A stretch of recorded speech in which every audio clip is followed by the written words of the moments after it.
എല്ലാവർക്കും നമസ്കാരം. ഇന്ന് നമ്മൾ എറണാകുളം ജില്ലയിലാണ് എത്തിച്ചേർന്നിരിക്കുന്നതെന്ന് നിങ്ങൾക്ക് ഏവർക്കും ഇപ്പോൾ ഈ കൊച്ചി കായലൊക്കെ കണ്ടപ്പോൾ തന്നെ മനസ്സിലായിട്ടുണ്ടാവും. ഇന്ന് നമ്മൾ എത്തിച്ചേർന്നിരിക്കുന്നത് ഒരു അതിപ്രശസ്തമായൊരു ശിവക്ഷേത്രം, കേരളത്തിലെ തന്നെ പ്രശസ്തമായ ശിവക്ഷേത്രങ്ങളിൽ ഒന്ന്, പരശുരാമനാൽ പ്രതിഷ്ഠിതമായ 108 ശിവാലയങ്ങളിലൊന്ന് എറണാകുളം ശിവക്ഷേത്രമാണ് ഇന്ന് നമ്മുടെ ലക്ഷ്യം. എറണാകുളത്തപ്പൻ്റെ വിശേഷങ്ങളാണ് ഇന്ന് നമ്മൾ പറയാൻ പോകുന്നത്. ഭഗവാൻ പടിഞ്ഞാറ്റ് ദർശനമായിട്ട് ഈ കായലിനെ ഇങ്ങനെ അഭിമുഖീകരിച്ചു കൊണ്ടാണ് ക്ഷേത്രത്തിൽ വിരാജിക്കുന്നത്.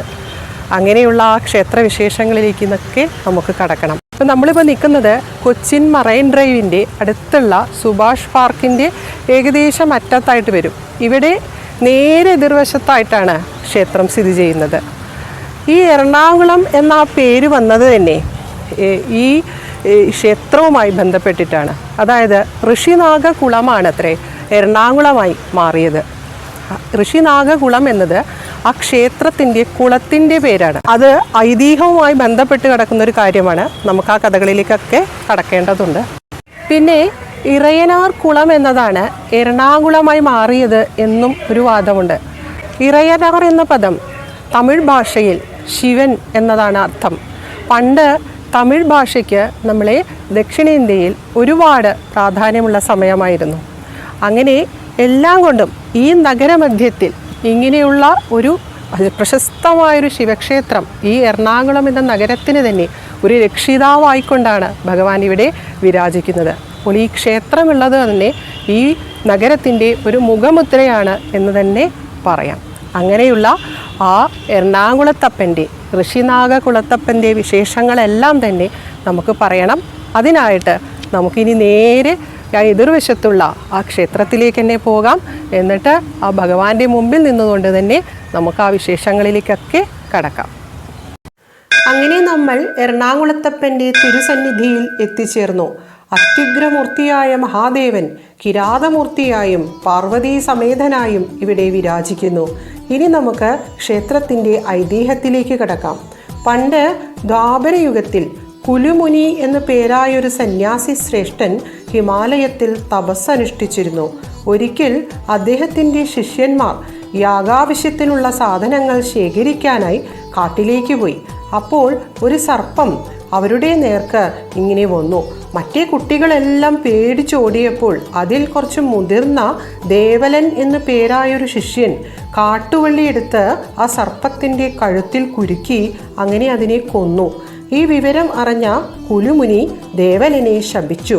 സന്യാസവൃത്തിക്ക് യോജിക്കാത്ത ഹീനകർമ്മം ചെയ്ത നീ പാമ്പിൻ്റെ തലയും മനുഷ്യൻ്റെ ഉടലുമുള്ള ഒരു ഭീകരജീവിയായി മാറട്ടെ എന്നായിരുന്നു ശാപം. ശാപമോക്ഷത്തിനായി അപേക്ഷിച്ച ദേവലനോട് ആ ഗുരു പറഞ്ഞു, മുജ്ജന്മ കർമ്മഫലമാണ് ഇങ്ങനെയെല്ലാം സംഭവിച്ചത് എന്നും ഇനി മുതൽ ദേവലൻ എന്നതിന് പകരം നീ ഇനി നാഗർഷി എന്നറിയപ്പെടുമെന്നും കൂടാതെ ഇവിടുന്ന് അധികം ദൂരത്തല്ലാത്ത ബഹുളാരണ്യം എന്ന വനപ്രദേശത്ത് ചെന്ന് അവിടെ ഒരു ഇലഞ്ഞിമര ചുവട്ടിൽ ഒരു കൃഷ്ണസർപ്പം കാവലിരിക്കുന്ന ഒരു വിശിഷ്ടമായ ശിവലിംഗത്തെ ആ സർപ്പത്തിൻ്റെ അനുവാദത്തോടുകൂടെ എടുത്ത് വിരിയാവണ്ണം പൂജിക്കൂ എന്നും പറഞ്ഞു. കൂടാതെ ആ ശിവലിംഗവും എടുത്ത് ഒരുപാട് തീർത്ഥസ്നാനമൊക്കെ ചെയ്യുക. അവസാനം രാമേശ്വരത്ത് പോയിട്ട് അവിടെയും തീർത്ഥസ്നാനം ചെയ്ത് തിരിച്ചു വരുമ്പോൾ ആ ശിവലിംഗം ഭൂമിയിൽ എവിടെയാണോ ഉറച്ചു പോകുന്നത് അവിടെ വെച്ച് നിനക്ക് ശാപമോക്ഷം കിട്ടുമെന്നും ആ ഗുരു ശിഷ്യനെ ആശ്വസിപ്പിച്ചു. ഗുരു പറഞ്ഞതിൻ പ്രകാരം തൻ്റെ കയ്യിൽ വന്നു ചേർന്ന ആ വിശിഷ്ടമായ ശിവലിംഗത്തിൻ്റെ പ്രത്യേകത എന്തായിരിക്കുമെന്നും എങ്ങനെയാണ് ആ ശിവലിംഗത്തെ പൂജിക്കുക എന്നൊക്കെയുള്ള സംശയം നാഗർഷിക്ക് എങ്ങനെ മനസ്സിൽ തോന്നി. ആ സമയത്ത് ശിവപാർഷദനായ സാക്ഷാൽ നന്ദികേശ്വരൻ അദ്ദേഹത്തിന് മുന്നിൽ പ്രത്യക്ഷപ്പെട്ട് ആ വിശിഷ്ടമായ ശിവലിംഗത്തിൻ്റെ മഹാത്മ്യം ഇങ്ങനെ പറഞ്ഞു കൊടുത്തു. അതായത് ബഹുളാരണ്യത്തിൽ അർജുനൻ കുറേ കാലം മഹാദേവനെ ശ്രീകൃഷ്ണ ഭഗവാന്റെ ആ നിർദ്ദേശപ്രകാരം ഇങ്ങനെ തപസ് ചെയ്തു. അപ്പോൾ ആ അർജുനൻ്റെ ഉഗ്രമായ തപസ്സിൽ സംപ്രീതനായ ഭഗവാൻ പാർവതീദേവിയോടുകൂടെ കിരാതരൂപം ധരിച്ച് അർജുനൻ്റെ മുമ്പിൽ അങ്ങനെ പ്രത്യക്ഷപ്പെട്ടു. പക്ഷേ വേഷം മാറിയാണല്ലോ ഭഗവാൻ വന്നത്. അതുകൊണ്ട് തന്നെ അർജുനന് ഭഗവാനെ തിരിച്ചറിയാനായില്ല. ആ സമയത്ത് തന്നെയാണ് ദുര്യോധനൻ അർജുനനെ കൊല്ലാനായിട്ട് പറഞ്ഞയച്ച മൂകാസുരൻ ഒരു പന്നിയുടെ രൂപത്തിൽ അവിടെ എത്തിച്ചേർന്നത്. ആ പന്നിയെ അർജുനനും കിരാതരൂപിയായ ഭഗവാനും ഒരേ സമയം അമ്പെയ്തു കൊന്നു. അപ്പോൾ ആ പന്നിയെ കൊന്നതിൻ്റെ അവകാശം രണ്ടുപേരും ഉന്നയിച്ചു. അതിൻ്റെ പേരിൽ അവസാനം യുദ്ധവുമായി. അങ്ങനെ ആ യുദ്ധത്തിൻ്റെ അവസാനം വില്ലാളി വീരനായ അർജുനൻ കിരാതമൂർത്തിയായ മഹാദേവൻ്റെ ശരങ്ങളേറ്റ് അവശനായി ഭൂമിയിൽ പതിച്ചു. വീണ് കിടന്നിടത്തു തന്നെ ആ പരമഭക്തനായ അർജുനൻ വേഗം മണ്ണുകൊണ്ട് ഒരു ശിവലിംഗമുണ്ടാക്കി കയ്യിൽ കിട്ടിയ ഇലകളൊക്കെ കൊണ്ട് ആ ഭഗവാൻ ഇങ്ങനെ അർച്ചന ചെയ്തു. തൊട്ടപ്പുറത്ത് നിന്ന് കിരാതനിങ്ങനെ പൊട്ടിച്ചിരിക്കുന്നുണ്ട്. ആ ചിരി കേട്ട് തിരിഞ്ഞു നോക്കിയ അർജുനൻ കണ്ടത് താൻ അർച്ചിച്ച ആ ഇലകൾ മുഴുവൻ ആ കിരാതൻ്റെ തലയിലാണ് വന്ന് പതിക്കുന്നത് എന്ന്. അത് കണ്ടപ്പോൾ തന്നെ അർജുനന് കാര്യം ബോധ്യമായി. താൻ ആരെയാണോ തപസ് ചെയ്തത് ആ കൈലാസനാഥനായ ഭഗവാനും ഭഗവതിയുമാണ് തൻ്റെ മുമ്പിൽ ഈ വന്നു നിൽക്കുന്നത് എന്ന് മനസ്സിലായ അർജുനൻ സമസ്ത അപരാധം പറഞ്ഞ് ഭഗവാന്റെ പാദങ്ങളിൽ അങ്ങനെ സാഷ്ടാംഗം പ്രണമിച്ചു. ഭഗവാൻ സന്തുഷ്ടനായി അർജുനന് പാശുപതാസ്ത്രവും ഒരുപാട് വരങ്ങളുമെല്ലാം കൊടുത്തു. അങ്ങനെ ആ അർജുനൻ പൂജിച്ച ദിവ്യമായ ആ ശിവലിംഗമാണ് തൻ്റെ കയ്യിൽ ഇരിക്കുന്നത് എന്ന് നന്ദികേശ്വരൻ പറഞ്ഞതിൽ നിന്നും ആ നാഗർഷിക്ക് മനസ്സിലായി. അങ്ങനെ അദ്ദേഹം ഒരുപാട് കൃതാർത്ഥനായി. അങ്ങനെ രാമേശ്വരം തീർത്ഥസ്നാനത്തിനും ശേഷം നാഗർഷി ഇവിടെ ഈ പ്രദേശത്ത് എത്തിച്ചേർന്നു. ഇവിടെ കണ്ട ഒരു വൃക്ഷത്തണലിൽ ആ വിശിഷ്ടമായ ശിവലിംഗത്തിനെ വെച്ച് അടുത്തുള്ള കുളത്തിലിറങ്ങി കുളിച്ച് പൂജയ്ക്കാവശ്യമായ ജലം ശേഖരിച്ചു വന്ന് അദ്ദേഹം ആ ശിവലിംഗ പൂജ അങ്ങനെ തുടങ്ങി. ആ സമയത്ത് ഉഗ്രഫണങ്ങളുള്ള ഭീകരരൂപിയായ നാഗർഷിയെ കണ്ട് ഒരുപാട് ആളുകൾ ഇങ്ങനെ ഇവിടെ കൂടാൻ തുടങ്ങി. മാത്രവുമല്ല അവർ അദ്ദേഹത്തിന് നേരെ ഇങ്ങനെ കല്ലുകൾ എറിയാനും തുടങ്ങി. അപ്പോൾ പ്രാണരക്ഷാർത്ഥം ആ ശിവലിംഗം എടുത്ത് രക്ഷപ്പെടാനായി ആ ഋഷികുമാരൻ ശ്രമിച്ചെങ്കിലും ആ ശിവലിംഗം ഭൂമിയിൽ ഉറച്ചുപോയതായി അദ്ദേഹത്തിന് മനസ്സിലായി. അപ്പോൾ തൻ്റെ ശാപമോക്ഷത്തിന് സമയമായി എന്ന് അദ്ദേഹം തിരിച്ചറിഞ്ഞ് അങ്ങനെ ആ ഭഗവാനോട് ഉമാമഹേശ്വര ഭാവത്തിലും ഭഗവാൻ ഇവിടെ സന്നിധാനം ചെയ്യണമെന്ന് അകമഴിഞ്ഞു പ്രാർത്ഥിച്ചു. അപ്പോൾ ആ ഉറച്ചുപോയ ശിവലിംഗത്തിനടുത്ത് തന്നെ വേറൊരു ശിവലിംഗവും പൊന്തി വന്നു. ഭഗവാൻ തന്നെ അനുഗ്രഹിച്ചതിൽ സന്തോഷം പൂണ്ട അദ്ദേഹം ആ ഭഗവാനെ സാഷ്ടാംഗം പ്രണമിച്ച് ശാപമോക്ഷം കിട്ടിയതിൽ ഒരുപാട് സന്തോഷിച്ച് ആ ഭക്തൻ വേഗം ആ കുളത്തിനരിയിലേക്ക് നടന്നു. അങ്ങനെ കുളത്തിൽ അങ്ങോട്ട് മുങ്ങി നിവർന്നതും അദ്ദേഹത്തിന് സ്വയം രൂപം തിരിച്ചു കിട്ടി. അങ്ങനെ അദ്ദേഹം അപ്രത്യക്ഷനായി. ഉറച്ചുപോയ ശിവലിംഗം കിരാതമൂർത്തി ഭാവമാർന്ന ശിവലിംഗമായും പിന്നീട് പുതിയതായി വന്ന ആ ശിവലിംഗം ഗൗരീശങ്കര ഭാവമാർന്ന ശിവലിംഗമായും അറിയപ്പെട്ടു. ഋഷിയും നാഗവുമായ നാഗർഷിക്ക് മോക്ഷം ലഭിച്ച കുളം ഋഷിനാഗകുളമായും ഇവിടെ വാണരുളുന്ന മഹാദേവൻ ഋഷിനാഗകുളത്തപ്പൻ എന്നും അറിയപ്പെട്ടു. ക്ഷേത്ര ഐതിഹ്യത്തിൽ പരാമർശിക്കുന്ന ഋഷിനാഗകുളം എന്ന പ്രശസ്തമായ ക്ഷേത്രക്കുളമാണിത്. ക്ഷേത്രത്തിൻ്റെ നിർമ്മാണ പ്രവർത്തനങ്ങൾ ആദ്യം തുടങ്ങിയത് അന്നത്തെ ദേശാധിപനായിരുന്ന തൂശത്ത് കൈമലാണ്. പിന്നീട് ആ അധികാരം ചേരനല്ലൂർ കർത്താക്കന്മാരിലും പിന്നീട് കാലക്രമേണ കൊച്ചി രാജാക്കന്മാരിലും വന്നു ചേർന്നു. ഗൗരീശങ്കര ഭാവത്തിൽ 2.5 അടി ഉയരമുള്ള ശിവലിംഗത്തിലാണ് സാക്ഷാൽ കൈലാസനാഥനായ മഹാദേവൻ പടിഞ്ഞാറ്റ് ദർശനമായി പ്രധാന ശ്രീകോവിലിൽ ഇവിടെ വിരാജിക്കുന്നത്. പ്രധാന ശ്രീകോവിലിൻ്റെ വടക്കായി കിരാതമൂർത്തി ഭാവത്തിലാണ് വേറൊരു ശിവലിംഗ പ്രതിഷ്ഠയുള്ളത്. കിഴക്കോട്ട് ദർശനമായി പാർവതീദേവി കുടികൊള്ളുന്നു. ആദ്യം കിഴക്കോട്ടായിരുന്നു അത്രേ മഹാദേവ ദർശനവും. കിഴക്ക് ഭാഗത്തുള്ള ചേർത്തറ പോലുള്ള സ്ഥലങ്ങളിൽ ഭഗവാന്റെ ആ കോപം മൂലം അഗ്നിബാധയുണ്ടാവുന്നത് പതിവായി. ചേർത്തറ അങ്ങനെ കരിത്തറ എന്നും അറിയപ്പെടാൻ തുടങ്ങിയത്രേ. നാഗർഷി എന്ന ഭഗവത് ഭക്തനെ കല്ലെറിഞ്ഞവരുടെ പിൻതലമുറ ആ പ്രദേശത്ത് ഉള്ളതിനാലാണത്രേ ഭഗവാന് അത്രയും കോപമുണ്ടായത് എന്നും വിശ്വാസമുണ്ട്. പിന്നീട് വില്യമംഗല സ്വാമിയാരെ ഇങ്ങോട്ട് കൊണ്ടുവന്ന് അദ്ദേഹം ഒരുപാട് പൂജകളൊക്കെ ചെയ്ത് അങ്ങനെ ഭഗവാന്റെ സംപ്രീതി ആർജിച്ചു. എന്നിട്ട് ആ ഭഗവാന്റെ സമ്മതത്തോടുകൂടെ ഭഗവത് ദർശനം പടിഞ്ഞാറോട്ട് മാറ്റി. പക്ഷേ പാർവതീദേവിക്ക് ദർശനം മാറാൻ താല്പര്യമില്ലാത്തതിനാൽ ദേവിയുടെ ദർശനം ഇന്നും കിഴക്കോട്ട് തന്നെയാണ്. വില്യമംഗല സ്വാമിയാർ ഇവിടെ വന്ന് പൂജകൾ ചെയ്ത സമയത്ത് 2 ശിവലിംഗങ്ങളെ കൂടാതെ 3 ശിവലിംഗങ്ങൾ കൂടി ഭഗവാൻ അദ്ദേഹത്തിന് കാണിച്ചു കൊടുത്തുത്രേ. അതിൻ്റെ ഓർമ്മയ്ക്കായിട്ട് ഇന്നും ഇവിടെ 5 ശിവലിംഗങ്ങൾക്കും പൂജകൾ നടത്തുന്നുണ്ട്.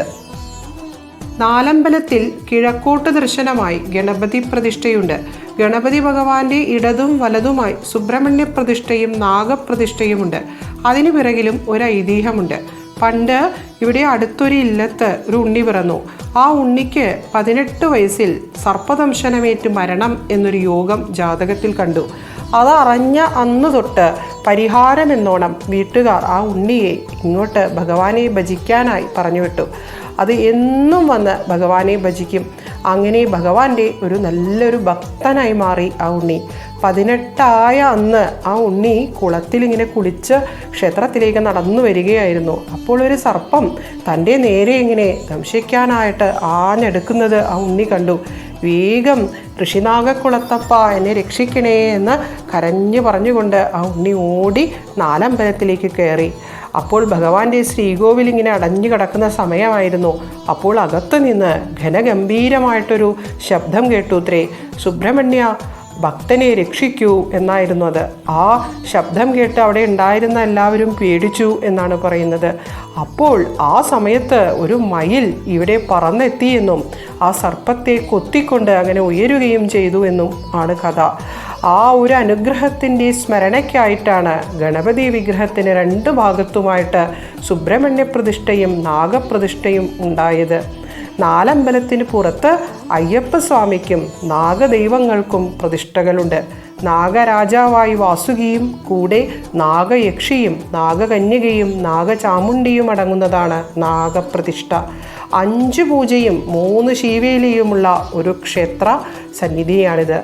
മകരമാസത്തിലെ തിരുവാതിര നാളിൽ ആറാട്ടായി 8 ദിവസത്തെ കൊടിയേറ്റുത്സവം. മകരമാസത്തിലെ അവിട്ടന്നാൾ ദ്വിജപ്രതിഷ്ഠാ ദിനമാണ്.